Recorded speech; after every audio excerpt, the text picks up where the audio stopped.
Class 10th की exercise 1, जिसमें हम बात करेंगे introduction to real numbers. Real numbers क्या होते हैं उनके बारे में हम बात करेंगे, मतलब ये इंट्रोडक्शन सेशन होगा हमारा रियल नंबर्स से।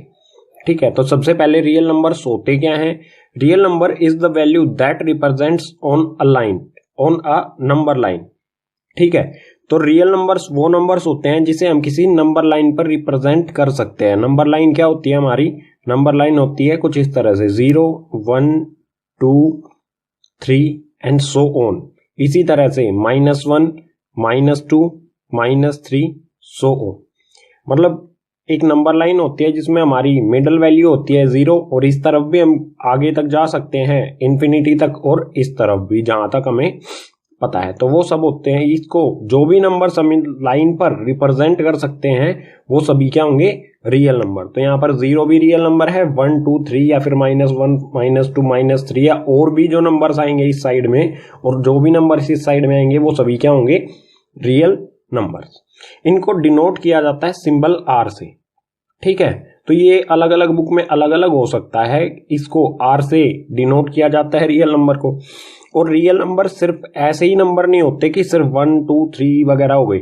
अगर हम बात करें 1.5, तो 1.5 को भी यहां पर नंबर लाइन पर रिप्रेजेंट किया जा सकता है। ठीक है, 1 और 2 के बिल्कुल बीच में हो जाएगा। इसी तरह से कोई भी वैल्यू है हमारी 2.3, तो 2.3 भी हमारी आ जाएगी 2 और 3 के बीच में। तो इसको भी हम नंबर लाइन पर रिप्रेजेंट कर सकते हैं। ये थोड़ा कॉम्प्लेक्स हो सकता है, लेकिन हम इसको रिप्रेजेंट कर सकते हैं नंबर लाइन पर। तो इसमें कौन कौन से नंबर्स आ जाते हैं? Real numbers include all numbers such as. Real numbers में सभी तरह के नंबर्स आते हैं, जैसे कि नेचुरल नंबर्स होते हैं। नेचुरल नंबर्स क्या होते हैं? जो 1 से शुरू होते हैं, 1 2 3 4 5 6। ठीक है, सो ऑन, आगे ये ऐसे ही चलते रहते हैं, तो वो होते हैं नेचुरल नंबर्स। ठीक है, तो नेचुरल नंबर सभी को हम रिप्रेजेंट कर सकते हैं किसी नंबर लाइन पर। उसके बाद आते हैं इसमें रियल नंबर्स में और कौन से नंबर्स आते हैं? वोल नंबर्स। तो वोल नंबर्स में क्या होता है? ये जो है 0 से शुरू होते हैं और 1 2 3 4 सो ऑन आगे ऐसे ही चलते रहते हैं। तो इनको भी हम सिंपल 0 1 2 3 जो भी हमारे पॉजिटिव नंबर्स हैं सबको हम कर सकते हैं नंबर लाइन पर। ठीक है, उसके बाद आता है रेशनल नंबर्स। रेशनल नंबर्स जो होते हैं वो नंबर्स होते हैं जो p/q की फॉर्म में होते हैं। ठीक है, और यहां पर q not equals to 0। Rational numbers वो होते हैं जिन्हें हम p/q की फॉर्म में लिखते हैं। तो इसको भी हम नंबर लाइन पर रिप्रेजेंट कर सकते हैं। इसी तरह से इरेशनल नंबर आता है जो p/q की फॉर्म में नहीं होते। ठीक है, ये p/q की फॉर्म में नहीं होते हैं, इनको भी हम नंबर लाइन पर रिप्रेजेंट कर सकते हैं। जैसे कि p/q है, तो मान लेते हैं ये होगा 7/2। ठीक है, तो हमारी एक नंबर लाइन है जिसमें 7 फ्रैक्शंस बनाए गए, 1 2 3 4 5 6 7। ठीक है, और कभी भी नीचे जो होती है मिनिमम वैल्यू नहीं होती। तो इसको हम, ये गलत हो गया है, इसको हम लिख लेंगे 2/7। तो हम एक नंबर लाइन ड्रॉ करी हमने, उसमें उसके हमने 7 हिस्सों में बांटा, 1 2 3 4 5 6 एंड 7। तो हमें रिप्रेजेंट करना है 2/7 को। तो 2/7 क्या हो जाएगा? 1 2, दिस इज 2 आउट ऑफ 7। तो 2/7 जो होगा वो होगा हमारा ये वाला पॉइंट। ठीक है, तो इसको भी हम किसी नंबर लाइन पर रिप्रेजेंट कर सकते हैं। इसी तरह से इरेशनल नंबर, इंटीजर्स क्या होते हैं हमारे? इंटीजर्स होते हैं पॉजिटिव और नेगेटिव दोनों, जिसमें होते हैं पॉजिटिव और नेगेटिव नंबर्स होते हैं, जैसे -1 -2 0। पॉजिटिव इंटीजर्स होते हैं 1 2 3 4। ठीक है, सभी नेचुरल नंबर्स जो होते हैं वो पॉजिटिव इंटीजर्स होते हैं। इसी तरह नेगेटिव इंटीजर्स होते हैं -1 -2 -3 सो ऑन। तो हम पॉजिटिव इंटीजर और नेगेटिव इंटीजर्स को भी नंबर लाइन पर शो कर सकते हैं। और भी जो भी टाइप्स के नंबर होते हैं वो सभी जिसको हम नंबर लाइन पर शो कर सकें वो सभी क्या होंगे? हमारे रियल नंबर्स होंगे। तो ये जो भी हैं हमारे, ये क्या हैं? Real numbers. ठीक है, तो इसी के बारे में बात करेंगे हम, रियल नंबर्स के बारे में। जो भी हमारा कॉन्सेप्ट आता है या फिर यूक्लिड डिवीजन लेमा या यूक्लिड डिवीजन एल्गोरिथम वगैरह है, उस सभी पर हमारा चैप्टर नंबर 10 है, उसी के बारे में हम पूरा पढ़ेंगे। पूरी एक्सरसाइज का आपके लिए सॉल्यूशन लेकर आ रहा हूं मैं। ठीक है, क्लास 10 की एक्सरसाइज 1, इसमें एक बहुत इंपॉर्टेंट टॉपिक है हमारा यूक्लिड डिवीजन लेमा। ठीक है, तो इसके बारे में बात करेंगे, यूक्लिड डिवीजन लेमा आखिर है क्या। ठीक है, तो यूक्लिड एक साइंटिस्ट का नाम है, डिवीजन ये डिवीजन से रिलेटेड है, और लेमा होता है एक सेटअप। ठीक है, स्टेप्स कि किस किस तरह से हमें स्टेप्स लेने हैं कैलकुलेशन की। तो ये यूक्लिड द्वारा बनाए गए डिवीजन स्टेप्स का मामला है सारा। इसमें होता क्या है, अगर हमारे पास A and B, A B जो है हमारे दो पॉजिटिव इंटीजर्स दिए गए हैं, अगर हम उनको डिवाइड करेंगे तो वो किस कंडीशन को सेटिस्फाई करेंगे, A equals to B Q plus में आर। ठीक है, तो कैसे हुआ ये, देखो मान लेते हैं हमारा कोई ए पॉजिटिव इंटीजर है, उसको हम बी पॉजिटिव इंटीजर से डिवाइड कर रहे हैं। ठीक है, तो हमारा क्या आएगा, बी को हम किसी क्यू, क्वोशंट यहां पर आता है, क्यू से हम मल्टीप्लाई करेंगे तो यहां पर हमारा कुछ जो डिजिट आएंगी, फिर इसमें से इसको माइनस करेंगे तो हमारा लास्ट में कुछ आर बचेगा। ठीक है, ये मतलब हम सिंपली जो डिवाइड करते आ रहे हैं ना, एक तरह से इसी को कह सकते हैं हम यूक्लिड डिवीजन लेमा। ठीक है, किसी ए को हम डिवाइड करते हैं बी से, किसी ए पॉजिटिव इंटीजर को बी से अगर डिवाइड कर देते हैं तो हमें क्वोशंट मिलेगा और आर मिलेगा। अब हम इसको कैसे लिख सकते हैं, ठीक है, ए इक्वल्स टू, ए किसके इक्वल होगा, बी मल्टीप्लाई में क्यू प्लस में आर। ठीक है, और यहां पर आर की वैल्यू क्या होगी, आर की वैल्यू क्या होगी, आर 0 के इक्वल हो सकता है, या तो हमारा रिमाइंडर जो है वो बिल्कुल 0 आएगा या फिर 0 से बड़ा हो सकता है। ठीक है, 0 इक्वल टू 0 और greater than 0 and less than B, और हमेशा क्या होता है, लेस देन बी आता है। ठीक है, हमेशा जो रिमाइंडर होगा हमारा बी से कम आएगा। तो इसको समझने के लिए हम एक सिंपल एग्जांपल ले लेते हैं। ठीक है, तो एग्जांपल लेते हैं इसको समझने के लिए। इसका यूज कहाँ कहाँ किया जाता है, एक तो डिवीजन में किया जाता है और HCF फाइंड करने में इसका मेनली यूज किया जाता है।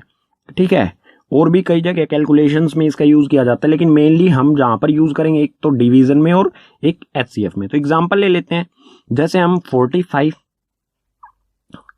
45 ए इक्वल्स टू 45 और बी इक्वल्स टू 6। ठीक है, अगर हम ए हमारा एक पॉजिटिव इंटीजर है 45, इसको हम डिवाइड करते हैं बी की वैल्यू 6 से। ठीक है, तो 6 के टेबल काउंट करेंगे हम, 6 1 जा 6, 6 2 जा, इस तरह से हम काउंट करेंगे तो आएगा 6 7 जा 42। अब इसमें से हम माइनस करेंगे तो माइनस करने पर आएगा 5 में से 2 को माइनस किया 3 एंड 4 में से 4 को माइनस किया 0। तो अब हम 45 को कैसे लिख सकते हैं, 45 can be written as 45 equals to 6 multiply में 7 इज अवर क्वोशंट। ठीक है, बी वैल्यू इससे हमें डिवाइड करना है और इस 6 को 7 से मल्टीप्लाई कर देंगे जो हमारा क्वोशंट आया है, प्लस में रिमाइंडर हमारा कितना है 3। ठीक है, तो ये बात किसके इक्वल होगा, 45 की। ठीक है, बिल्कुल सिंपल कॉन्सेप्ट है ये। ठीक है, तो 6 7 जा 42 प्लस 3 45। तो हम इसको इस तरह से लिख सकते हैं, इस जो हमने ये सोल्व किया है। ठीक है, अब HCF में किस तरह से यूज करेंगे वो देखते हैं। HCF निकालना मेनली है इससे, उसको हम थोड़ा पूरा एक्सप्लेन करते हैं। ठीक है, तो मान लेते हैं हमें एग्जांपल दिया, एग्जांपल में कर सकते हैं हम, हमें find the HCF of 125 and 45। हमें HCF निकालना है इन दोनों का। एक तो होता है प्राइम फैक्टराइजेशन मेथड, लेकिन हम निकालेंगे यहां पर यूक्लिड डिवीजन के थ्रू। ठीक है, तो सबसे पहले क्या करेंगे, जो बड़ी वैल्यू है हमारी ग्रेटर वैल्यू उसको रखेंगे हम अंदर और छोटी वैल्यू से कर देंगे डिवाइड। ठीक है, तो डिवाइड करेंगे 45 2 जा 90, माइनस करेंगे, माइनस करने पर 5 में से 0 गए 5 और 12 में से 9 गए 3, तो यहां पर बचेगा हमारा 35। ठीक है, तो मैं 125 को कैसे लिख सकता हूं यहां पर, 125 इक्वल्स टू 45 मल्टीप्लाई में क्वोशिएंट है हमारा 2 प्लस में रिमाइंडर 35। ठीक है, अब हमारा जो डिवीजर था, जो हमारा ये डिवीजर है, इसको हम शिफ्ट कर देंगे इसके अंदर और रिमाइंडर से कर देंगे हम इसको डिवाइड, तो ये आ जाएगा यहां पर 45। अब करेंगे हम इसे रिमाइंडर, जो हमारा इसका 125 को रिमाइंडर बचा था उससे डिवाइड, 35 1 जा 35, तो यहां बचा हमारा 10। ठीक है, अब 45 को मैं कैसे लिख सकता हूं, 45 इक्वल्स टू 35 मल्टीप्लाई में क्वोशिएंट है हमारा 1 प्लस में रिमाइंडर 10। इसी तरह अब हम 35 से हमने इसको डिवाइड किया, तो 35 को हम शिफ्ट कर देंगे यहां पर, तो ये आ गया हमारा 35, 3 जा 30, रिमाइंडर बचा हमारा 5। ठीक है, तो अब 35 को कैसे लिख सकता हूं मैं, 35 इक्वल्स टू 10 मल्टीप्लाई में 3 प्लस में 5। ठीक है, इसी तरह बिल्कुल आगे ही बढ़ाएंगे हम इसे, जो हमारा 10 है इसको ले आएंगे हम यहां पर। ठीक है, मैं यहां पर लिख देता हूं, तो 10 आ गया हमारा अंदर, और जो रिमाइंडर बचा, हमने इसको 10 से डिवाइड किया था, तो 10 को अंदर और रिमाइंडर बचा हमारा 5 से इसको करेंगे डिवाइड, तो 5 2 जा 10, 10 में से 10 को माइनस करेंगे 0, रिमाइंडर आ गया हमारा 0। तो 10 को मैं कैसे लिख सकता हूं, 10 इक्वल्स टू 5 मल्टीप्लाई में 2 प्लस में 0।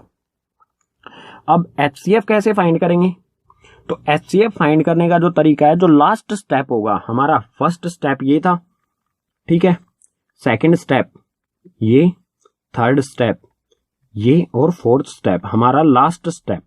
ठीक है, जरूरी नहीं है कि हमारे हर क्वेश्चन में 4 स्टेप आए, हमारे एक स्टेप में भी कंप्लीट हो सकता है, 2 में भी, 3 में भी, 4 में भी, और इससे ज्यादा स्टेप्स भी हो सकते हैं। तो जो हमारा लास्ट स्टेप होगा, लास्ट स्टेप में जो डिवीजर होगा हमारा, वही होगा हमारा HCF। ठीक है, तो लास्ट स्टेप हमारा ये था, इसमें डिवीजर क्या है हमारा 5, तो HCF हो जाएगा हमारा HCF of 125 and 45 equals to 5। इस तरह से हम इसमें LCM निकाला जाता है। ठीक है, तो आपको वैसे प्राइम फैक्टराइजेशन मेथड से भी हम निकाल सकते हैं, लेकिन हमें यूक्लिड डिवीजन से इन सब चीजों को करना है। ठीक है, तो यही होता है हमारा कॉन्सेप्ट यूक्लिड डिवीजन का। इसके यूजेस क्या क्या हैं, आगे आने वाले एग्जांपल्स में, मतलब जो हमारे क्वेश्चंस आएंगे उसमें और अच्छी तरह से इसके यूजेस हमें समझ